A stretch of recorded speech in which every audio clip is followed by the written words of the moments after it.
What happens when an 80-year-old woman drops the most explosive news at a family dinner, just 6 months after burying her husband of 57 years? When my grandmother's announcement shattered our quiet Sunday evening, it unleashed a mystery that would reveal hidden love letters, expose family secrets we never saw coming, and prove that some of life's most dangerous gambles happen when everyone thinks your story is already over. Before we dive into this incredible true story that changed our entire family forever, I want you to be part of this journey with me. Drop a comment right now and tell me what city you're watching from.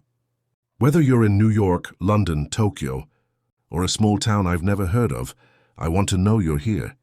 This story is about family, love, and the courage to shock everyone you care about, and I have a feeling you're going to relate to it, no matter where you are in the world. The rain was hammering against the dining room windows that Sunday evening in October, creating a rhythm that should have been soothing, but instead felt ominous, like a drumbeat before a battle. None of us knew we were about to witness the most shocking moment in our family's history. My grandmother, Eleanor Ellie Catherine Morrison, sat at the head of her mahogany dining table, the same table where she'd served Sunday dinners for the past 43 years. The same table where we'd gathered just 6 months earlier to plan my grandfather's funeral.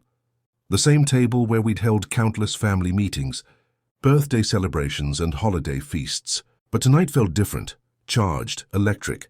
Grandma had been strange lately. Not the gentle, predictable strangeness of grief that we'd all been expecting and preparing for. This was something else entirely. She'd been secretive, energetic, almost glowing. At 80 years old, my grandmother was glowing. "I have something to tell you all," she began, her voice carrying a tremor that could have been nervousness or excitement. Her hands, usually steady from decades of sewing and cooking, were actually shaking as she reached for her water glass. My mother, Janet, immediately went into alert mode. "Mom, what's wrong? Are you feeling all right? Do we need to call Dr. Henderson?"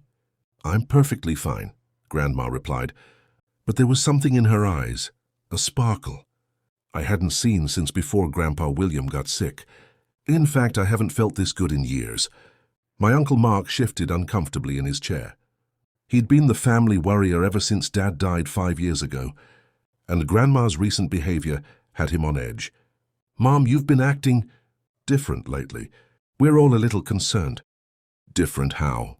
she asked, though there was a slight smile playing at the corners of her mouth. "You've been going out more," my cousin Sarah pointed out. "Getting your hair done twice a week instead of once. You bought new clothes.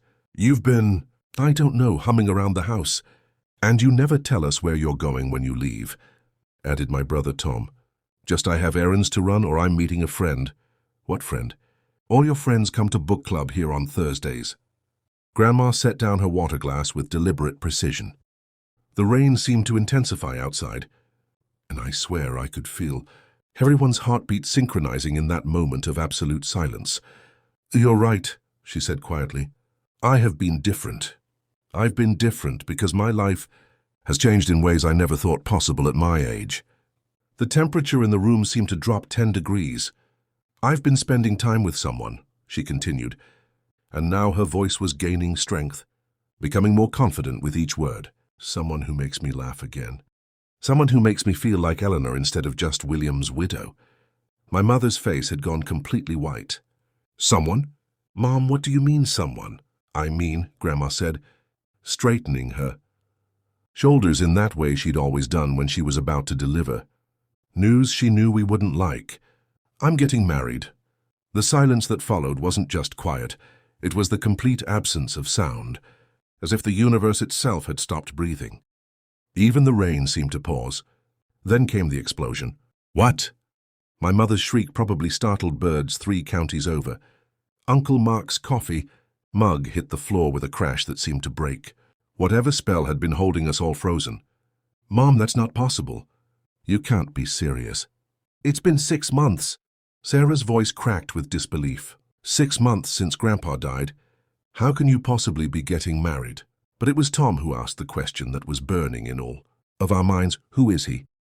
Grandma's smile broadened, and for a terrifying moment, she looked like a teenager who'd been caught sneaking out after curfew, and was actually proud of it. "His name is Antonio Russo," she said, savoring each syllable like it was made of honey. "Tony, he's 82. He's a retired professor of literature from the university, and he's the most remarkable man I've ever met." "The most remarkable man you've ever met." Mom's voice had reached a pitch that could shatter wine glasses. "What about Dad? What about your husband of 57 years? For the first time, Grandma's composure cracked slightly. Her eyes grew misty, but her voice remained steady. "Your father was the love of my life, Janet. Nothing will ever change that. But he's gone, and I'm not. Tony isn't replacing William. He's helping me remember who Eleanor is." "But 6 months?" Uncle Mark was pacing now, running his hands through his hair in that gesture he'd inherited from Grandpa. "Mom, people will talk. They'll say you didn't love Dad enough to grieve properly." "Let them talk." Grandma shot back with a fierceness that reminded us all exactly where Uncle Mark had gotten his stubborn streak. "I grieved for William every single day of the last 3 years while he was sick. I grieved while I watched him forget my name, forget our children, forget himself. I've earned the right to choose happiness when I find it." The admission hit us like a physical blow. We'd all known Grandpa had Alzheimer's, but Grandma had shouldered most of the caregiving burden alone, insisting she could handle it. We'd offered help, but she'd always declined, saying she needed to do it herself. Now we understood why she'd been grieving. The loss of her husband long before he actually died. "Where did you meet him?" I asked quietly, speaking for the first time since this whole surreal conversation had begun. Grandma turned to me gratefully, as if I'd thrown her a lifeline. "At the grief counseling group Dr. Henderson recommended. Tony lost his wife Maria 3 years ago to cancer. We started talking after one of the sessions and, well, one thing led to another." "Grief counseling?" Sarah looked stricken. "Grandma, you never told us you were going to grief counseling. You children had enough to worry about without adding my emotional state to your lists," Grandma replied gently. "But it's been very helpful. That's where I learned that it's possible to honor the dead while still choosing to live." The wisdom in those words settled over us like a blanket, smothering some of our outrage and replacing it with something more complicated, understanding mixed with confusion, love tangled up with concern. "Tell us about him," Tom said finally. "This Tony." Grandma's entire face transformed, the worried grandmother we'd been watching fade away over the past 6 months was replaced by a woman who looked radiant. There was no other word for it. "He's brilliant," she began, and we all leaned in despite ourselves. "He taught Italian literature for 35 years. He can quote Dante in the original language. But he also knows every single episode of I Love Lucy by heart. He makes the most incredible pasta sauce. He learned from his mother, who immigrated from Sicily in 1925. She paused, lost in her memories for a moment. "He reads to me. Real literature, not just the newspaper. Last week he read me Pablo Neruda's love poems, translating them from Spanish as he went. When he laughs, his whole body shakes, and when he tells stories about his students, his eyes light up like Christmas morning." The description was so vivid, so full of genuine affection, that for a moment we all forgot to be scandalized and just listened to a woman describing someone she clearly adored. "He sounds wonderful," I said softly, and meant it. "He is," Grandma agreed. "And before you ask, no, this isn't some rushed decision born out of loneliness. We've been seeing each other for 4 months. We've talked about everything. Our late spouses, our children, our fears about aging, our dreams for whatever time we have left. We know what we're doing." 4 months? Uncle Mark had stopped pacing and was staring at her. "You've been secretly dating for 4 months?" "Not secretly," Grandma corrected. "Privately. There's a difference. I needed to be sure of my own feelings before I subjected Tony to the family interrogation. I could see coming. Smart woman. She knew us well." "When?" Mom asked weakly, as if all the fight had drained out of her. "When is this wedding supposed to happen?" 3 weeks from yesterday," Grandma announced. "November 15th. It's going to be small, just family and a few close friends. Tony's daughter is flying in from California, and his son is driving up from Florida. I was hoping you'd all be there to support me." 3 weeks. She was giving us 3 weeks to process the fact that our recently widowed Grandmother was marrying a man none of us had ever met. I want to meet him, I said suddenly, surprising myself with the firmness in my voice. Before the wedding. We all need to meet him. Grandma nodded as if she'd been expecting this demand. I was hoping you'd say that. Tony's actually quite eager to meet all of you, though I think I've frightened him a bit with some of my stories. What kind of stories? Sarah asked suspiciously. Oh, you know. Uncle Mark's infamous temper tantrum. When he was 12 and didn't get the bicycle he wanted for Christmas. Tom's senior year, when he tried to convince us he was mature enough to go to Mexico for spring break. Janet's reaction when she found out her teenage daughter was sneaking out to see boys. Mom, my mother looked mortified. The point is, Grandma continued with a grin, Tony knows exactly what kind of family he's marrying into. He's prepared for the Spanish Inquisition you're all planning to put him through. Despite everything, I found myself smiling. This was classic Grandma, always 3 steps ahead of the rest of us, planning for every contingency. Can he come to dinner next Sunday? I asked. Here, like usual, but with an extra place setting. The request seemed to deflate some of the tension in the room. It was normal, traditional, the kind of thing our family always did when someone brought home a potential new member. It was also exactly the kind of formal vetting process that would either prove Tony was worthy of our grandmother or send him running for the hills. He'd love that, Grandma said warmly. Though I should probably warn you, he cooks. He'll want to bring something, and it'll probably be better than anything we've ever made. As long as he doesn't try to take over my kitchen, Mom muttered, but there was less hostility in her voice than there had been 10 minutes earlier. The rest of the evening passed in a blur of questions, concerns and slowly dawning acceptance. We learned that Tony had been married to his wife Maria for 51 years, that he had 2 children and 5 grandchildren, that he volunteered at the local animal shelter and played bocce, ball in a league with other Italian men his age. We learned that he'd been the one to suggest they wait 6 months before making any big decisions, wanting to be respectful of both their grieving processes. We learned that he'd been married in the Catholic Church, but was willing to have a Protestant ceremony to accommodate Grandma's Methodist faith. Most importantly, we learned that when Grandma talked about Tony, she became a completely different person.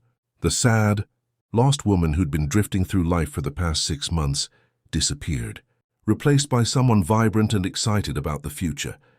By the time we were all getting ready to leave, the shock had worn off enough for practical concerns to surface. Where will you live? Uncle Mark asked as he helped clear the table. Here for now, Grandma replied.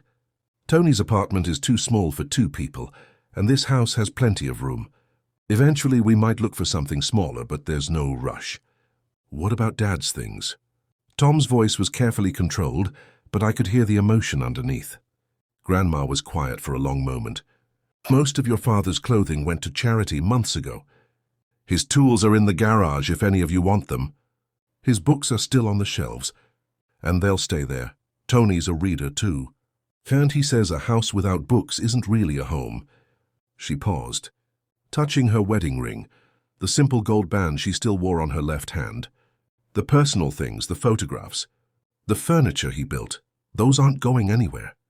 This house holds 57 years of memories, and Tony understands that. He's not trying to erase your father's presence. He's just adding his own alongside it. It was such a wise, thoughtful approach that it made me ashamed of how quickly we'd all jumped to the worst possible conclusions. That night, driving home through the rain that had finally begun to ease, I couldn't stop thinking about what Grandma had said about grief counseling, about learning to honor the dead while choosing to live. I thought about how we'd all been so focused on preserving Grandpa's memory that we'd forgotten Grandma was still alive, still capable of growth and change and new experiences. We'd wrapped her in our expectations of what widowhood should look like, never considering that she might have her own ideas about what came next. The week between that Sunday dinner and Tony's introduction felt like the longest 7 days of my life.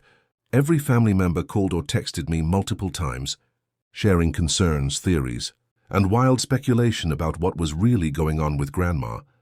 Uncle Mark was convinced this was some elaborate financial scam. Think about it, Emma, he said during one of our phone conversations. Her smooth-talking, older man targeting a vulnerable widow with a nice house and a decent life. Insurance payout. It's textbook. Mom was worried about Grandma's reputation in the community. She's been a pillar of St. Andrew's Methodist Church for 60 years. She fretted. What will Pastor Williams think? What will the ladies' auxiliary say? Sarah was concerned about the logistics. Where will they go on their honeymoon? What if one of them gets sick? What if they don't get along once they're living together full-time? Tom, ever practical, wanted to know about legal implications. Has she changed her will? What about the house? What about Dad's pension benefits? But it was my youngest cousin, Jake, Uncle Mark's son, who was away at college, who asked the most important question when I called to fill him in on the news. Is she happy? He said simply. Like really happy? Because Grandma's been sad for so long, and if this guy makes her happy, shouldn't that be what matters most? Out of the mouths of 20-year-olds. The following Sunday arrived with the kind of crisp autumn weather that makes everything feel possible. I arrived at Grandma's house early to help with dinner preparations, partly because I always did, and partly because I wanted to talk to her alone before Tony arrived. I found her in the kitchen, humming while she peeled potatoes. She was wearing a new dress, a deep purple that complemented her silver. Hair beautifully, and she'd had her hair styled in a softer, more modern way than her usual practical cut. You look beautiful, I told her, and meant it. She blushed like a schoolgirl. Do you think so? I wanted to make a good impression. On us or on Tony? On both of you, she admitted with a laugh. I want you all to see why I fell for him, and I want him to see my family at their best. I started washing the potatoes she'd finished peeling. Grandma, can I ask you something personal? Of course, sweetheart. Are you scared? She considered the question seriously. Terrified, she said finally. I'm 80 years old, and I'm about to combine my life with someone I've known for 4 months. I'm scared he'll get tired of my routines. I'm scared you'll all never accept him. I'm scared I'm making a terrible mistake. But you're doing it anyway. I'm doing it anyway, she confirmed, because I'm more scared of spending whatever years I have left being lonely and sad. I'm scared of becoming one of those bitter old women who lives entirely in the past. Tony makes me feel like I have a future worth looking forward to. Before I could respond, the doorbell rang. Grandma's entire face lit up. That's him, she said, untying her apron with hands that were definitely shaking now. Oh God, what if this is a disaster? It won't be, I assured her, though I had no idea if that was true. Go answer the door. I'll finish the potatoes. I watched through the kitchen doorway as Grandma opened the front door. The man who stepped inside was tall and distinguished, with thick silver hair and kind eyes behind wire-rimmed glasses. He was carrying a bottle of wine in one hand and what looked like a homemade pie in the other. But what struck me most was the way he looked at my grandmother. His whole face softened when he saw her, and when he kissed her cheek in greeting, it was with the tenderness of someone who genuinely treasured what he was holding. Eleanor, he said, and his voice carried a slight Italian accent that somehow made her name sound like music. You look absolutely radiant. Tony, she replied, and I could hear the smile in her voice without even seeing her face. Come in, come in. Everyone's dying to meet you. He followed her into the living room where the rest of the family had gathered, and I crept closer to the doorway to eavesdrop. Everyone, Grandma announced, and her voice carried a pride I hadn't heard in years. I'd like you to meet Antonio Russo. Tony, this is my family. What followed was 20 minutes of the most polite, careful conversation I'd ever witnessed. Tony answered every question with grace and humor, sharing stories about his late wife, his children, and his career without ever seeming defensive or evasive. He told us about growing up in a family of Italian immigrants, learning English as his second language, but falling in love with American literature. He described his years teaching, the students who'd stayed in touch long after graduation, the joy he'd found in opening young minds to the beauty of poetry and prose. When Uncle Mark asked about his finances, because of course he did, Tony responded without offense, explaining that he had a pension, Social Security, and some savings, enough to support himself comfortably without needing anyone else's money. When Mom asked about his health, He admitted he took medication for high blood pressure and had arthritis in his hands, but otherwise was in good shape for his age. Eleanor and I joke that between the two of us, we make one fully functional person, he said with a laugh that transformed his whole face. But the moment that won me over completely came when Sarah, who'd been largely silent, suddenly asked, "What did you love most about your wife?" The question seemed to surprise him, and for a moment his composure slipped. His eyes grew misty, and when he spoke, his voice was thick with emotion. "Maria she was like sunshine," he said softly. "Even when she was sick, even during the worst of the cancer treatments, she could find something to laugh about.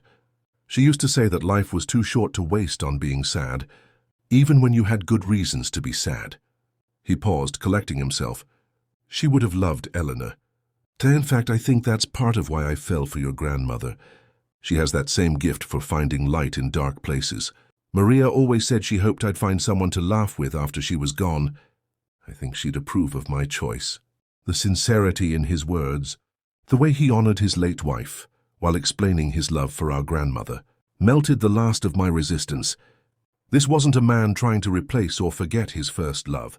This was someone who understood that the heart could hold more than one deep affection without diminishing either. Dinner was surprisingly relaxed. Tony had indeed brought homemade tiramisu, and it was better than anything any of us had ever tasted.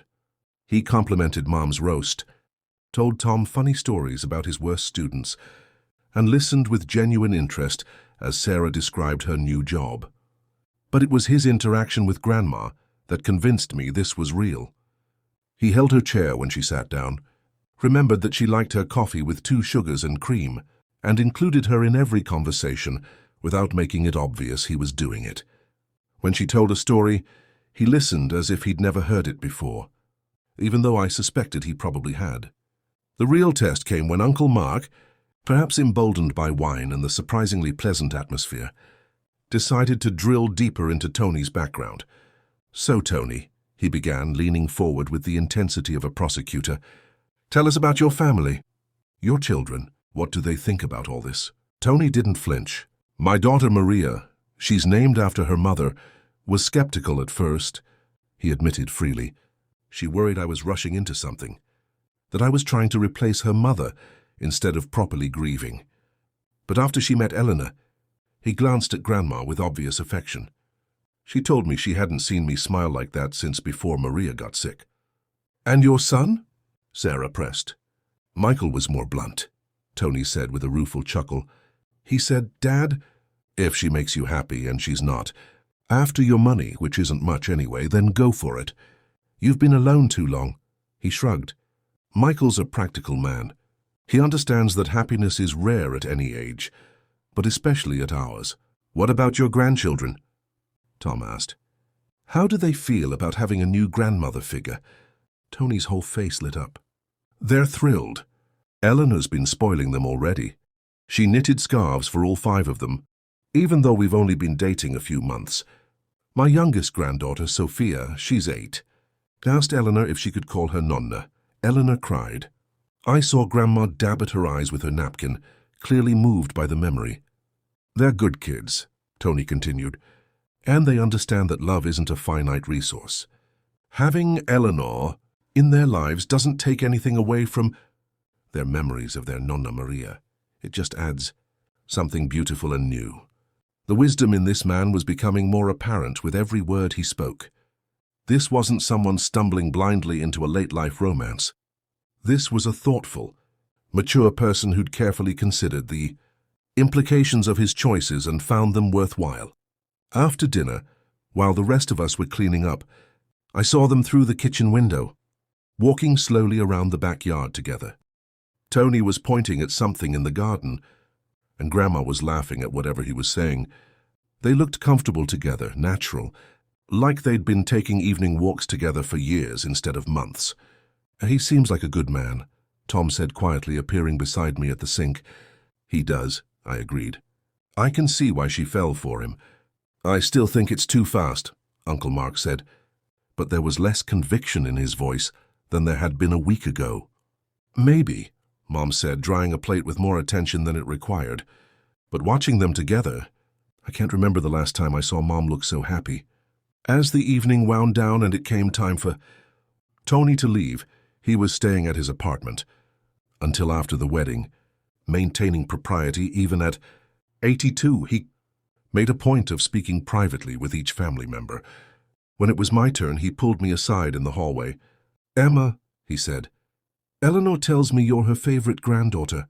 "I'm her only granddaughter," I replied with a smile. "Ah, but that doesn't make it less true," he said with a wink. "I wanted to ask you something. Eleanor mentioned that you have your grandfather's writing desk in your apartment. Some letters he wrote to her during the war." I nodded, curious where this was going. "She's been wanting to read them again, but she's been afraid it would be inappropriate with me in her life now. Could you maybe bring them by sometime? I think it would help her to remember that loving someone new doesn't dishonor the past." The request was so thoughtful, so understanding of the complex emotions Grandma must be navigating, that I felt a sudden rush of gratitude toward this man who was clearly determined to handle my grandmother's heart with the utmost care. "Of course," I said. "I'll bring them by this week." "Thank you," he said simply. "And Emma, thank you for giving me a chance. I know this situation isn't what any of you expected, but I promise you, I will spend every day I have left making sure Eleanor knows she's cherished." 3 days later, I found myself sitting at Grandma's kitchen table while she read through a shoebox full of letters Grandpa had written to her during World War II. Tony sat quietly nearby, not intruding on her privacy, but offering silent support when her eyes filled with tears. "Listen to this," Grandma said suddenly, her voice thick with emotion.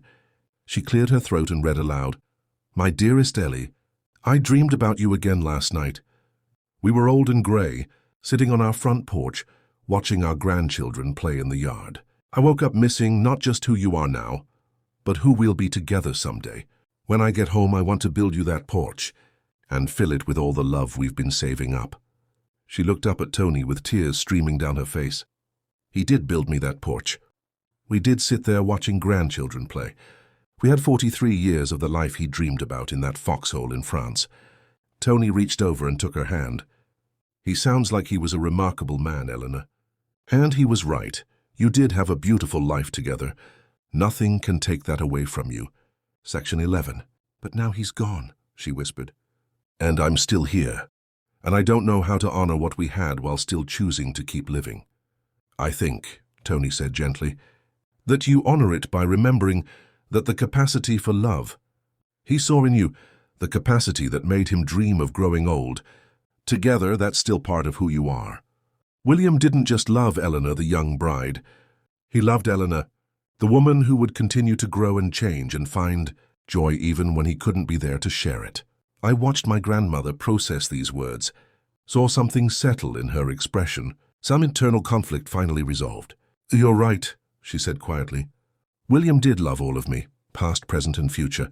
He wouldn't want me to stop at present just because he couldn't come with me to future."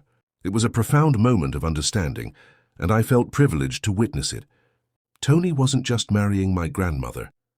He was helping her heal from grief, while honoring the love that had defined her adult life. It was a delicate balance, and he was handling it with remarkable grace. The weeks leading up to the wedding passed in a whirlwind of activity.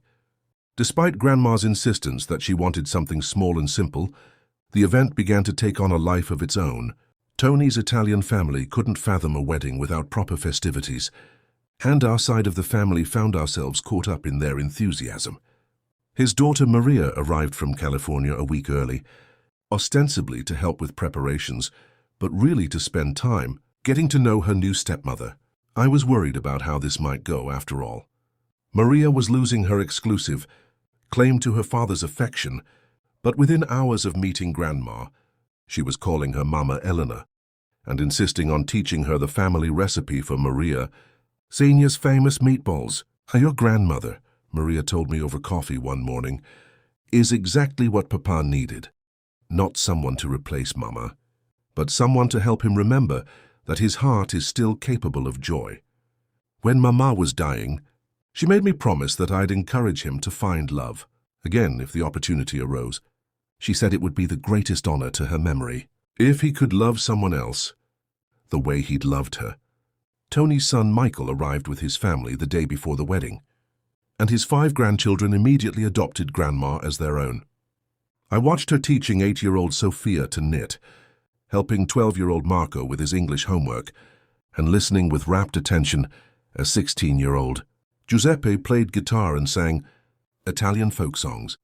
It's like she's always been part of our family, Tony marveled, watching Grandma help his youngest grandson, 5-year-old Luca, build a tower out of blocks. The kids have accepted her so naturally.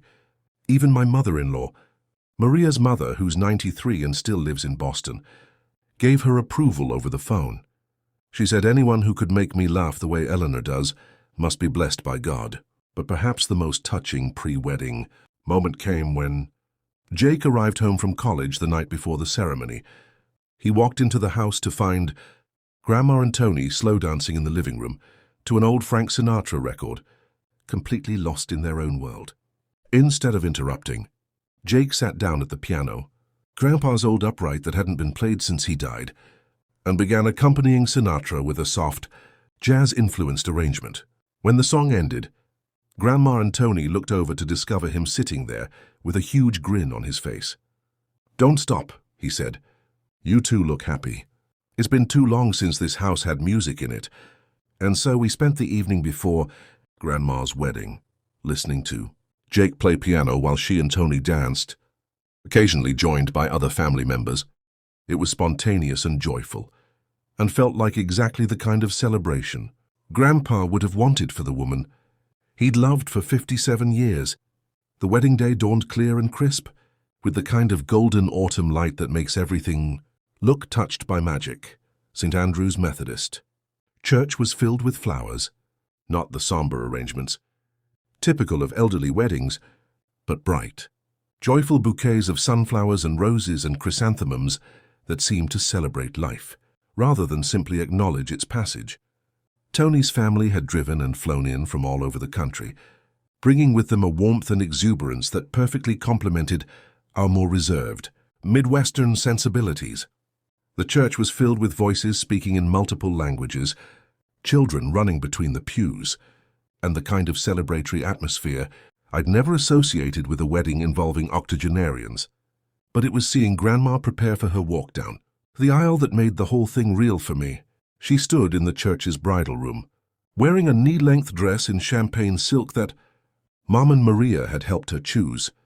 Her silver hair had been styled in soft waves, and she carried a small bouquet of white roses and baby's breath that Maria had made herself.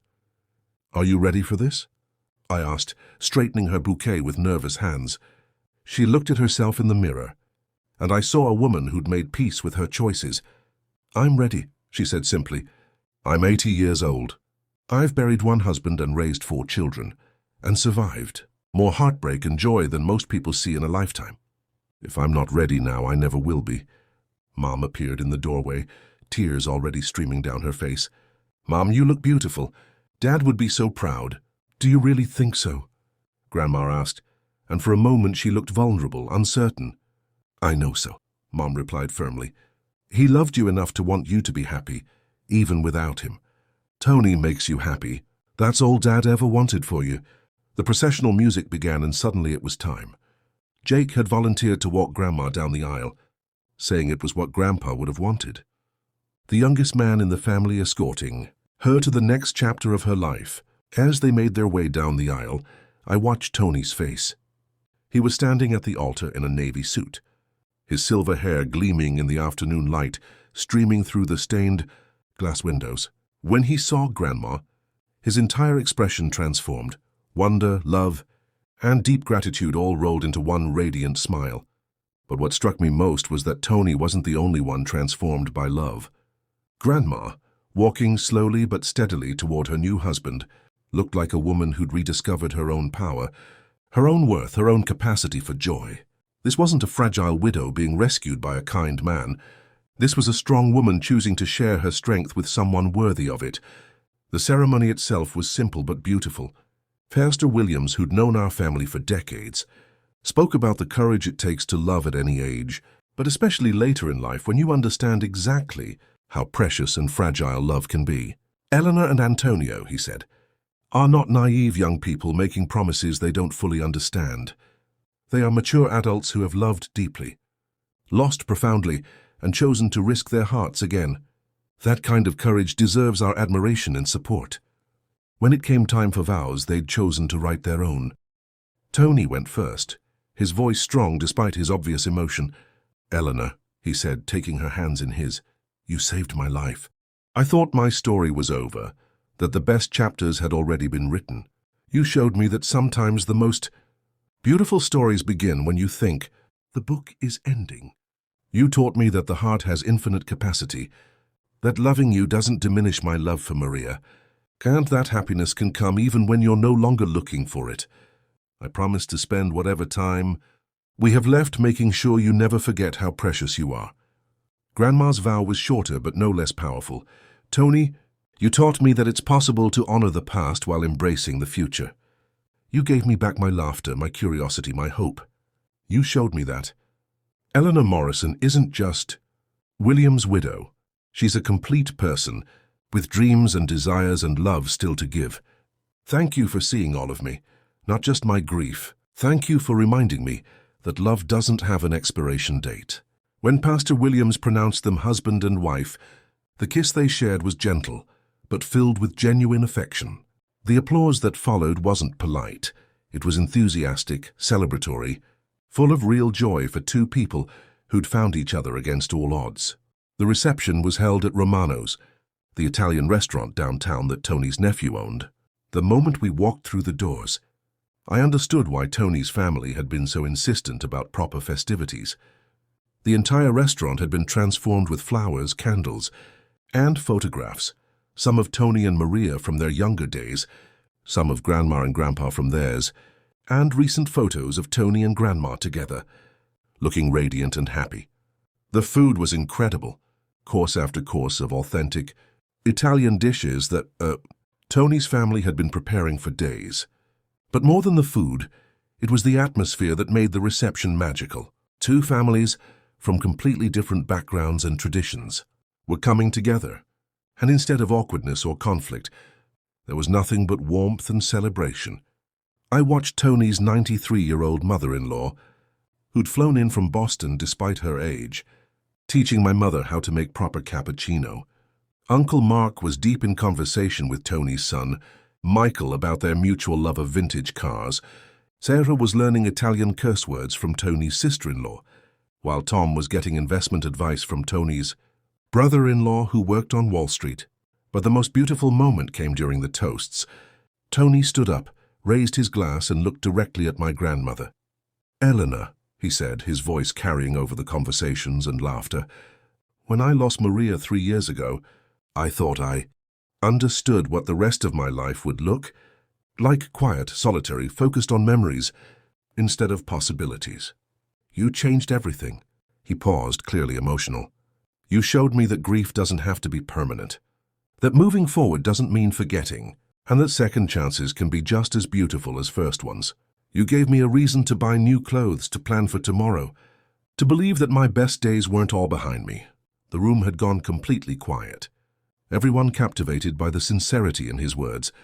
"But more than that," he continued, "you gave me a family. Not just your wonderful children and grandchildren, who have welcomed me with such grace, but all the people in this room tonight. At 82, I thought I was finished collecting family. Instead, I've gained dozens of new people to love and be loved by." He raised his glass higher. "To Eleanor, who taught an old dog that he could still learn new tricks. To love that comes when you're ready for it, not necessarily when you're expecting it. And to all of you, for showing me that family isn't just about blood, it's about choosing to care for each other, no matter what." There wasn't a dry eye in the restaurant. Even the servers had stopped what they were doing to listen, and several of them were wiping away tears. When it was Grandma's turn to speak, she stood with the poise of a woman who'd finally found her footing again. "I want to tell you all a story," she began, her voice clear and strong. 6 months ago, I woke up every morning wondering what the point was. William was gone.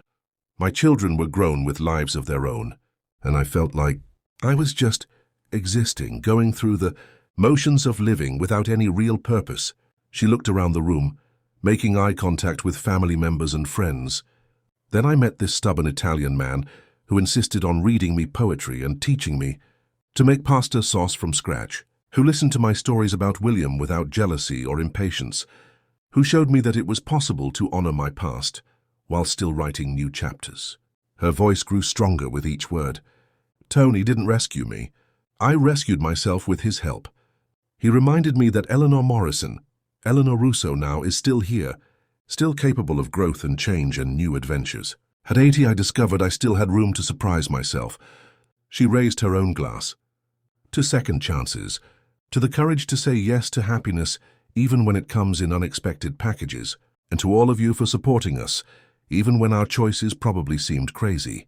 The applause was thunderous, and as people began to come forward to hug the new couple, I found myself thinking about how wrong we'd all been in our initial reactions. We'd focused on the timing, the appearances, the potential problems. We'd never considered that maybe, just maybe, love at 80 might be more profound and meaningful than love at any other age, precisely because it comes with the wisdom of experience and the knowledge of how rare and precious it really is. The dancing started after dinner, with Tony and Grandma sharing their first dance as husband and wife to The Way You Look Tonight. They moved carefully, accommodating Tony's arthritis and Grandma's balance issues, but they moved together with obvious joy. So other couples joined them on the dance floor, young and old from both families, creating a wonderful mix of generations and backgrounds, all celebrating together. I was standing by the bar watching the festivities when Jake appeared beside me. "Pretty amazing, isn't it?" he said, nodding toward our grandmother and her new husband. "What is?" "Watching someone choose to keep living instead of just existing.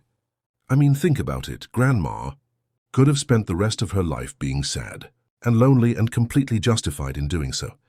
Instead, she chose adventure. At 80 years old, she chose adventure." He was right. That's exactly what Grandma had done. She'd chosen the uncertain, potentially messy, definitely unconventional path of opening her heart again, rather than the safe, predictable route of quiet widowhood. "Makes you think, doesn't it?" Jake continued, "about what chances we might be missing because we're too scared or too worried about what other people will think." As if to emphasize his point, I watched my divorced aunt, Susan, accept an invitation to dance from Tony's widowed brother, Roberto. They'd been talking all evening, and now they were moving together on the dance floor, with the tentative sweetness of people discovering an unexpected connection. When did Jake get so wise? I wondered aloud. "College," he grinned. "Plus, watching Grandma fall in love kind of puts everything in perspective. If she can be brave enough to remarry at 80, the rest of us can probably be brave enough to take a few risks too." Later that evening, as the reception was winding down, I found myself helping clean up while Tony and Grandma said their goodbyes to out-of-town relatives. Tony's daughter Maria approached me, a glass of wine in her hand and a thoughtful expression on her face. "Emma, right?" she said. "Eleanor's granddaughter?" "That's me." "I wanted to thank you," she said, surprising me. "Eleanor told me that you were one of the first family members to really support their relationship. That meant everything to my father." "He makes her happy," I said simply. "That's all any of us really want."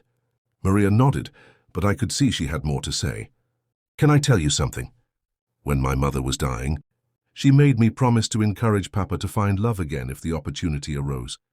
She said the worst thing that could happen would be for him to spend his remaining years alone, mourning her instead of living." She paused, watching Tony help Grandma into her sweater. "For 3 years after Mama died, I worried that promise was meaningless. Papa seemed so lost, so uninterested in anything but his grief. Then he met Eleanor and suddenly he was alive again, buying new clothes, making plans, laughing at things besides old memories." She turned to look at me directly. "Your grandmother didn't just save my father's life. She honored my mother's dying wish. I can never repay her for that." The conversation stayed with me as I drove home that night. I thought about the complexity of late-life love, how it's not just about the two people involved, but about honoring the past while embracing the future, about families blending in grief, transforming into something productive and beautiful. 3 months after the wedding, I was having dinner with Tony and Grandma when she made another announcement. This one was smaller but equally characteristic of the new Eleanor we'd all come to know. Tony and I are taking a cruise to Italy this spring, she said, cutting her pot roast with casual precision. We want to see where his family came from, and I want to eat authentic gelato in Rome. By now, we'd learned not to be surprised by Grandma's announcements. Still, the idea of my 80-year-old grandmother gallivanting around Europe was taking some adjustment. That sounds wonderful, I said, and meant it. How long will you be gone? 3 weeks, Tony answered. We're going to take our time, see everything we want to see. At our age, we figure this might be our only chance. I want pictures of everything, Jake demanded from across the table. Especially the food. And you have to bring back recipes, Mom added. I want to learn to make real Italian food. As the conversation turned to travel plans and Italian phrases Tony was teaching Grandma, I realized something profound had happened to our family. We'd learned to celebrate unconventional choices instead of fearing them. We'd discovered that supporting someone's happiness, even when it surprises us, ultimately makes everyone more free to pursue their own authentic paths. The Italy trip was everything they'd hoped for and more. They sent us photos constantly. Grandma feeding pigeons in St. Mark's Square, Tony reading Dante aloud in Florence, both of them grinning like teenagers outside the Colosseum.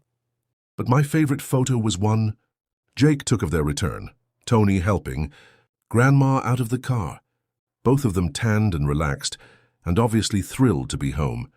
We had the most wonderful time, Grandma told me over coffee a few days later. But you know what the best part was? Having someone to share it all with.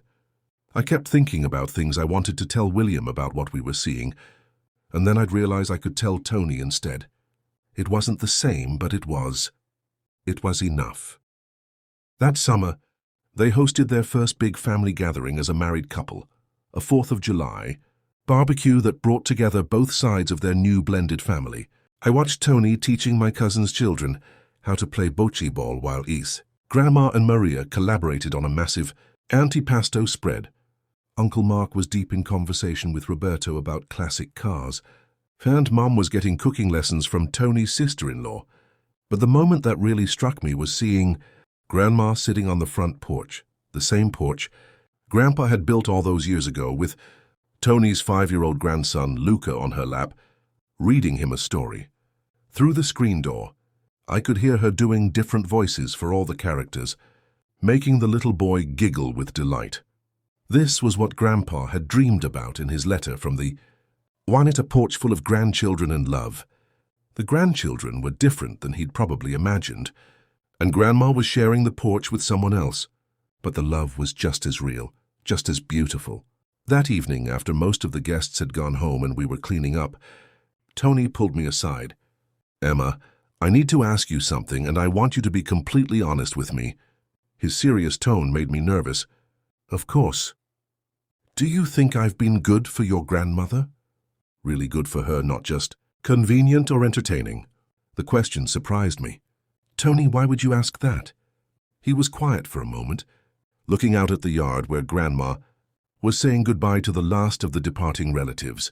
Sometimes I wonder if I'm selfish, he admitted. Eleanor is such a remarkable woman, and I gained so much by marrying her. A ready-made family, a beautiful home, someone to share everything with. But what did she really gain? An old man with arthritis and strong opinions about Italian food. His vulnerability was touching, but also unnecessary. Tony, I said firmly, look at her. Really look at her.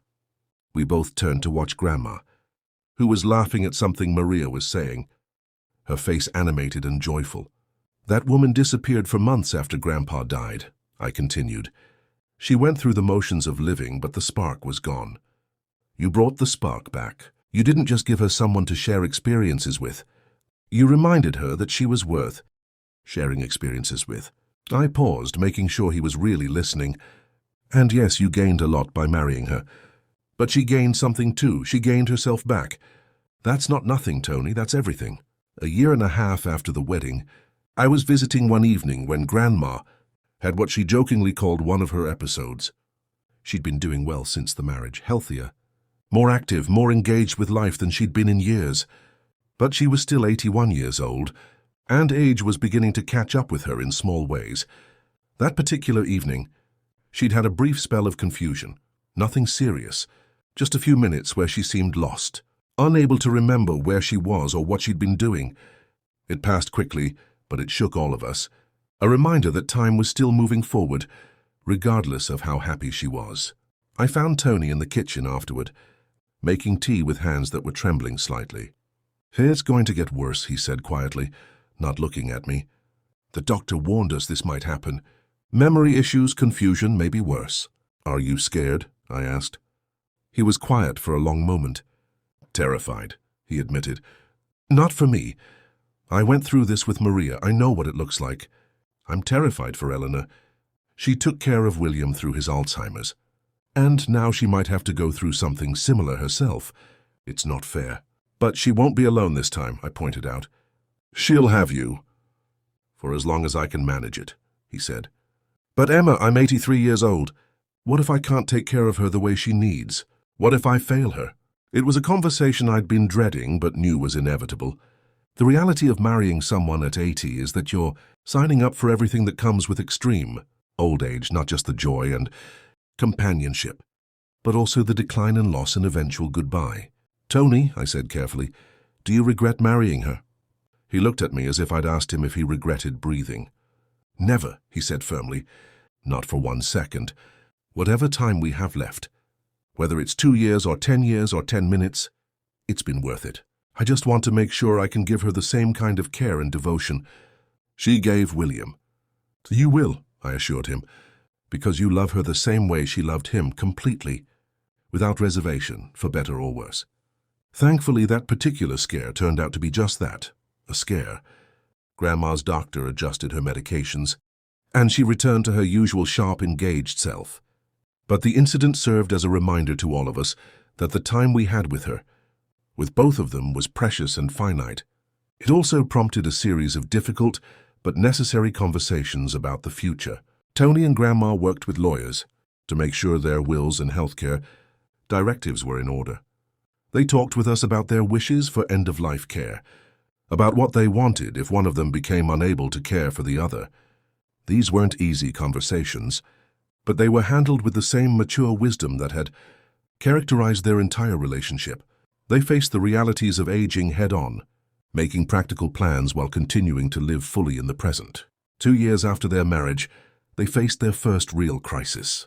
Tony had a mild heart attack, nothing life-threatening, but serious enough to require a hospital stay and some lifestyle changes. I'll never forget seeing Grandma in the cardiac unit waiting room, holding vigil like a much younger woman, waiting for news about her husband. "I can't lose him," she whispered to me during one of the long nights.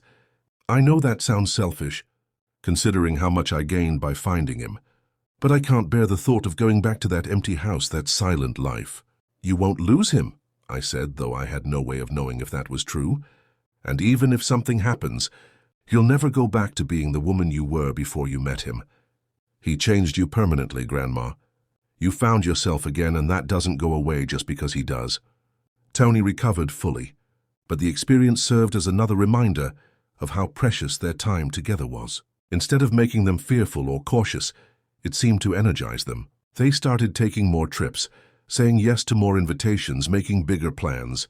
That fall, they announced they were moving to a smaller house, a charming bungalow near the university where Tony had taught, close to shops and restaurants and medical facilities, but also close to the life they'd built together. "This house holds so many memories," Grandma said as we packed up 60 years of accumulation, "but most of them are from my life with William. Tony and I need a space that's ours, where we can make memories that belong to both of us." The move was bittersweet but ultimately felt right. Their new home was bright and cheerful, with a garden Tony could manage and rooms that reflected both of their personalities. Most importantly, it was a space they'd chosen together, a physical representation of the life they were building as a couple. Their third wedding anniversary party was held in that new house, with both families gathering to celebrate not just the milestone, but the incredible journey that had brought them all together. Tony's health was stable. Grandma was thriving. and their blended family had grown even closer over the years. During the toasts that evening, Jake, now graduated from college and working, his first real job, stood up to address the couple, who'd taught us all so much about courage.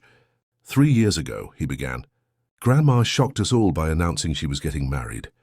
We were worried about the timing, concerned about the logistics, skeptical about whether this could possibly work out. He paused, grinning. We were idiots.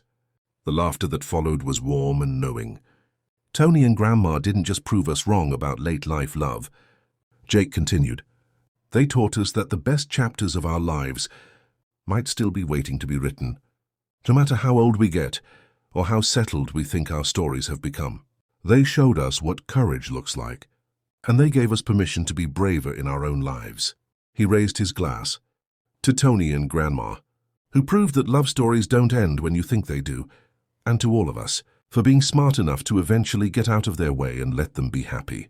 As I looked around the room that night, at the faces of family members who'd learned to embrace change, at the children who'd gained new grandparents, at 2 elderly people who'd chosen love over safety, realized that Grandma's marriage announcement hadn't just shocked us, it had transformed us. Uncle Mark, who'd been so suspicious initially, had started dating again after his divorce 5 years earlier. Mom had signed up for dance lessons with Dad, saying she wanted to be able to keep up.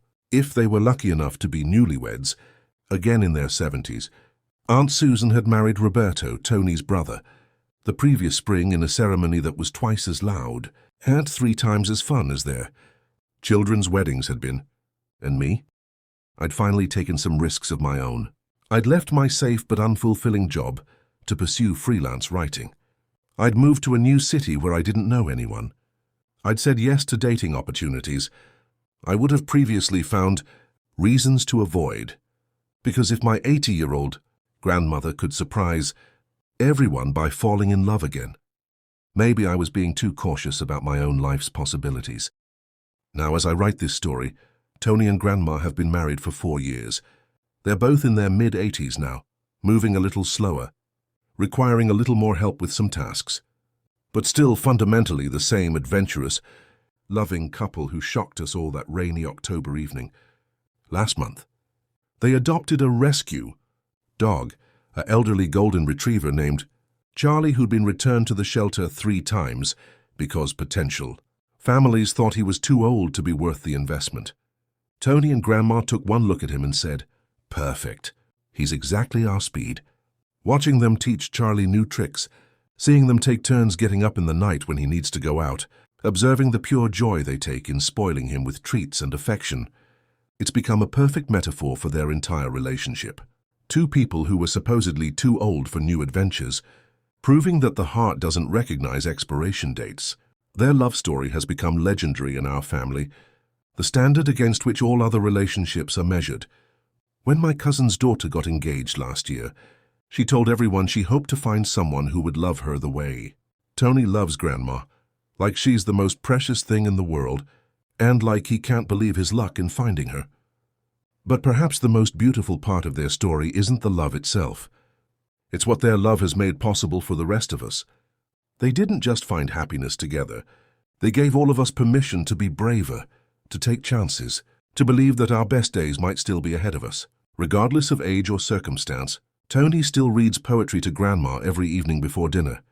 Grandma still makes his favorite cookies every Sunday. They still take walks around their neighborhood, holding hands like teenagers. Charlie trots alongside them, occasionally stopping to sniff something interesting, while they wait patiently for him to finish exploring. From the outside, it probably looks like a perfectly ordinary scene. An elderly couple, walking their elderly dog through a quiet, suburban neighborhood. But I know better. I know I'm watching 2 people who chose to write new chapters when everyone thought their stories were ending. I'm watching courage in action, love without apology, and the kind of happiness that comes from refusing to let fear make your decisions for you. Last Sunday at family dinner, still a weekly tradition, though now held at their smaller dining room table, Grandma made yet another announcement. This time no one was surprised. We'd learned to expect the unexpected from Eleanor Russo. Tony and I have decided to renew our vows for our 5th anniversary, she said, passing the salad bowl to her left. We want to have a big party and invite everyone who's become part of our family since we got married. That sounds wonderful, Mom said immediately, and she meant it. We'd all learned to embrace Grandma's pronouncements. Where will you have it? Sarah asked. Right here in the backyard, Tony answered. We want it to be casual fun, a real celebration. Good food, music, dancing for those who still can, and comfortable chairs for those who can't.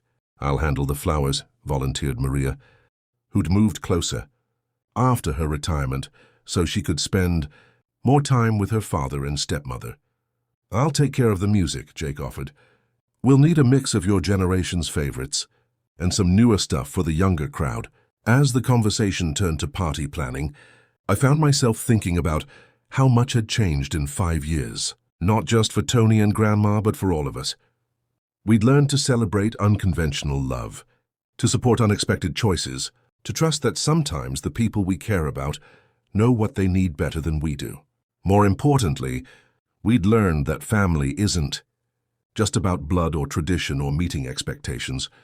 It's about choosing to care for each other, to show up for each other's joy and grief and ordinary Tuesday evenings. It's about making room at the table for new people, new stories, new ways of being together. Tony and Grandma didn't just get married, they created a new kind of family, one built on the radical idea that it's never too late to start over. To choose happiness, to shock everyone you love by refusing to accept that your story is finished. As dinner wound down and family members began to head home, I lingered to help with the dishes.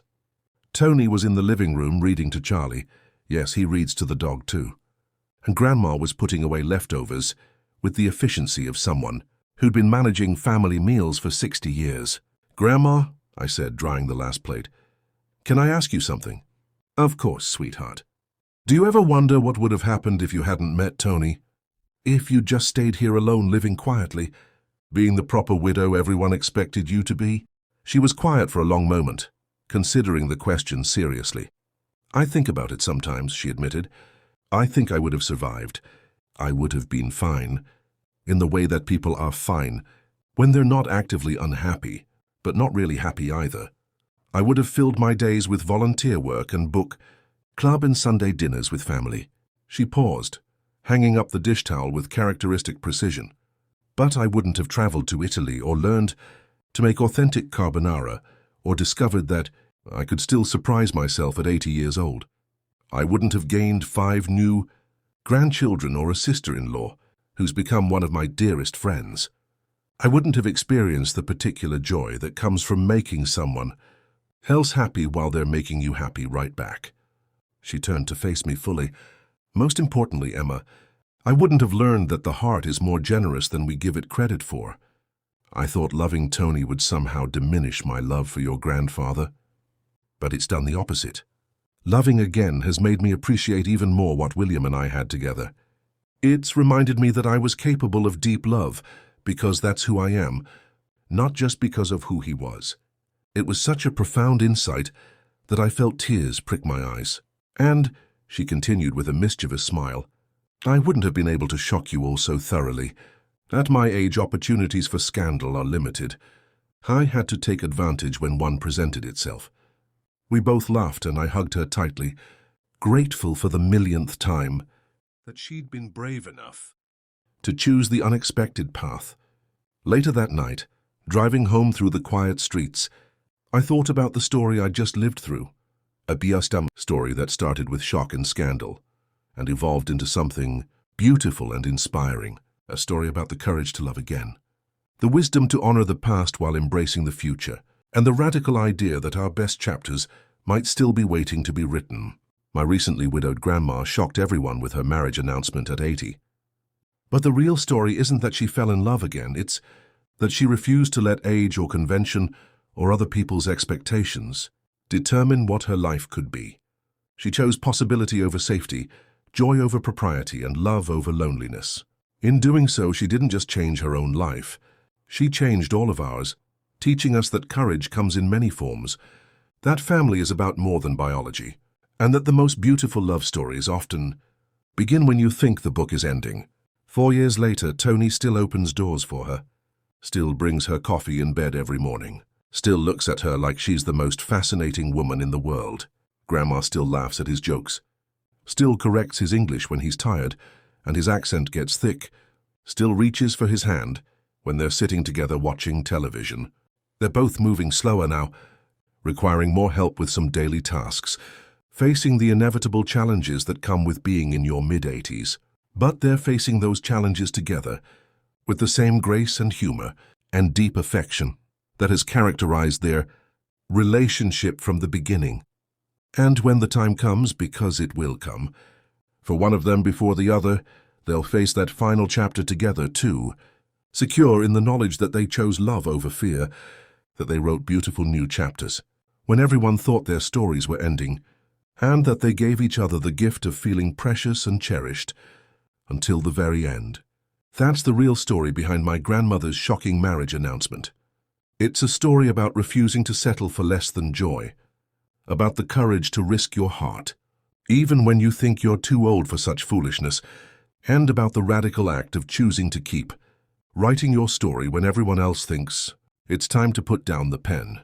It's a love story, yes, but more than that, it's a story about what becomes possible when we stop letting other people's expectations determine our choices, when we remember that we're still the authors of our own lives, and when we have the courage to surprise even ourselves with what we're capable of.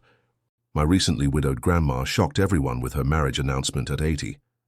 5 years later, she's still shocking us with her vitality, her joy, her continued capacity for growth and change and new adventures.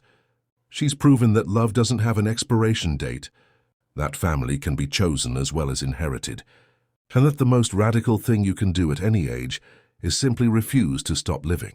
And that's why I'll never underestimate the power of saying yes to the unexpected, no matter how old you are or how settled your life seems to be.